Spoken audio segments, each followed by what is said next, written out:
Hello and welcome to another episode of From the Beginning here at Heaven Read Thinking. Today we're continuing on our story of Genesis 7 and 8 in the flood. We're going to review the end of Genesis 7 and go right into chapter 8. So I'm going to read it and we'll get right into our topic today.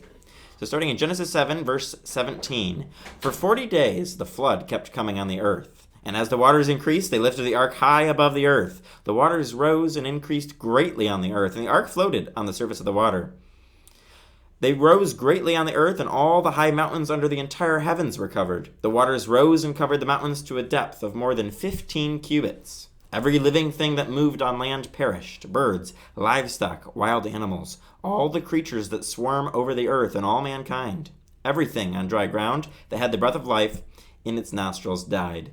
Every living thing on the face of the earth was wiped out: people and animals and the creatures that move along the ground, and the birds were wiped from the earth. Only Noah was left, and those with him in the ark. The waters flooded the earth for 150 days.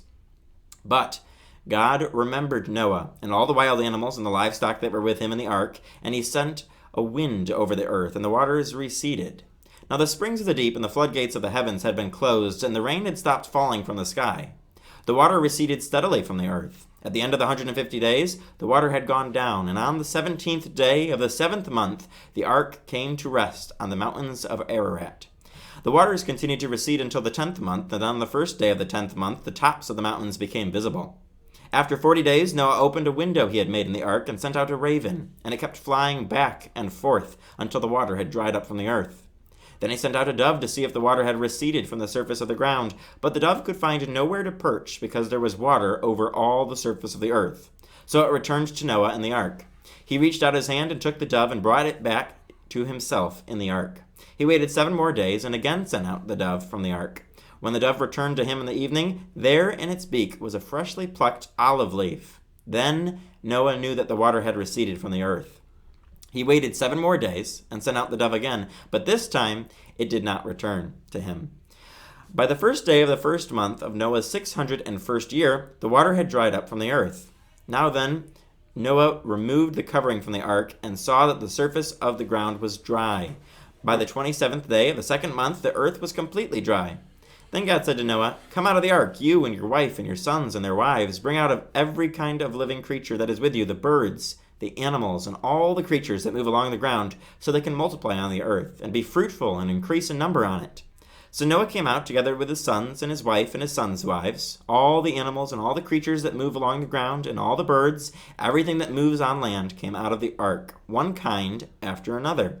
Then Noah built an altar to the Lord, and taking some of all the clean animals and the clean birds, he sacrificed burnt offerings on it. The Lord smelled the pleasing aroma and said in his heart, "Never again will I curse the ground because of humans, even though every inclination of the human heart is evil from childhood.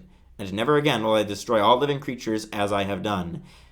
As long as the earth endures, seed time and harvest, cold and heat, summer and winter, day and night will never cease."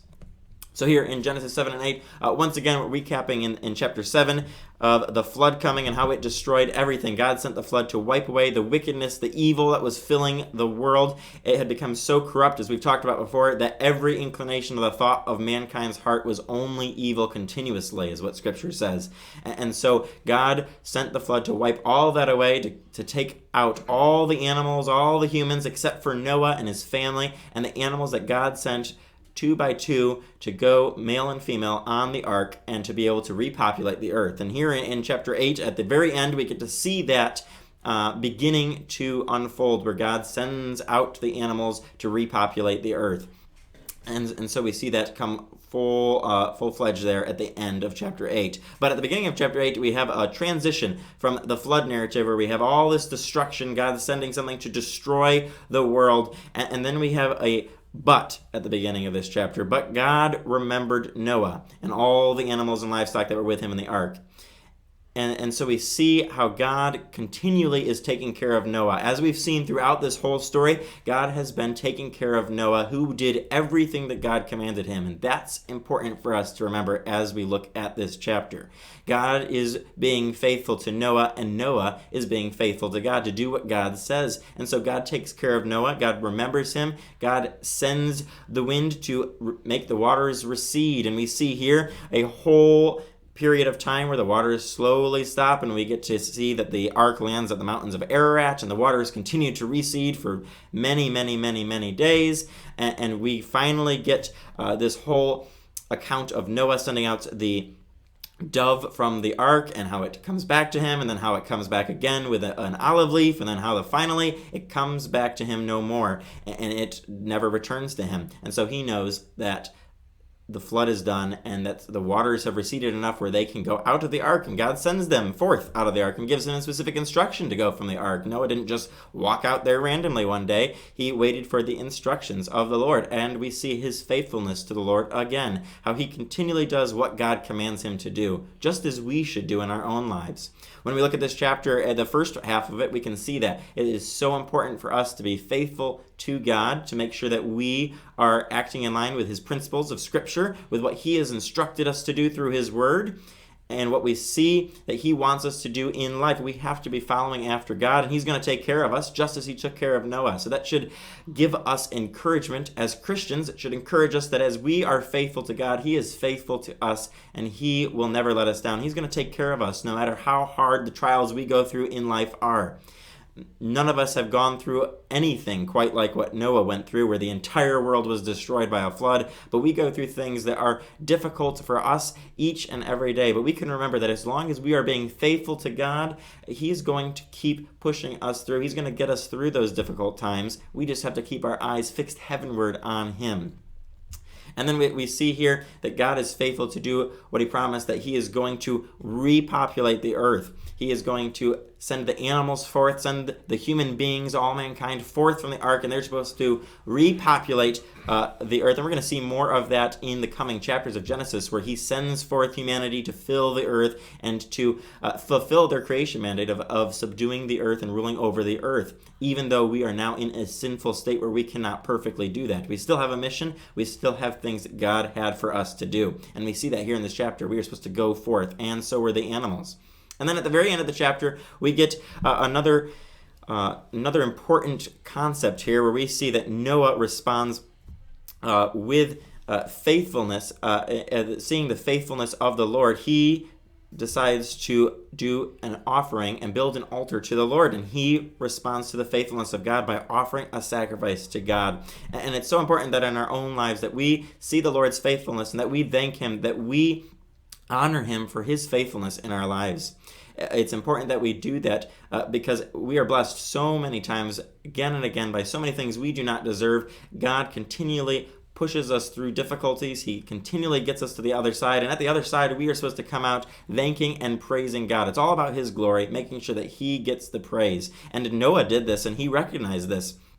And there we see at the end of this chapter that the Lord smelled the pleasing aroma and said in his heart, "Never again will I curse the ground because of humans, even though every inclination of the human heart is evil from childhood. And never again will I destroy all living creatures as I have done." And we see this promise of God at the very last verse, that as long as the earth endures, seed time and harvest, cold and heat, summer and winter, day and night will never cease.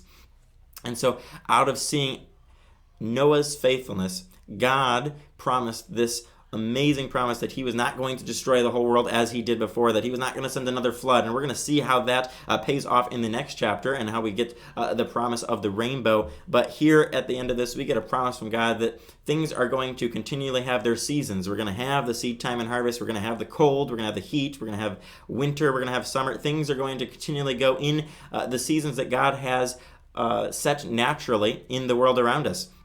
And so there won't be this great catastrophe as a flood as long as the earth endures, he says. So it's important to see that God is being faithful and Noah is being faithful. We have this constant pattern of faithfulness here in these chapters of the flood story. And it's important for us to see that and then to apply it to our own lives, being faithful to God, knowing that he is going to be faithful to us, making sure that we point all the glory back to him when he pulls us through the trials, when he gets us through our own catastrophes of life, just as he got Noah through the flood. We need to then honor the Lord, give him thanksgiving, give him praise, make sure that we're always pointing back to him with our life, that we're honoring him in everything we do. So I'd encourage you to read Genesis 7 and 8, read this flood story again, and keep following along, because we're going to keep pushing through this flood story, and we're going to wrap it up and see what other things we can find in Genesis chapter 9. So read it, study it on your own, and then join us next time for another episode of From the Beginning here at Heavenward Thinking.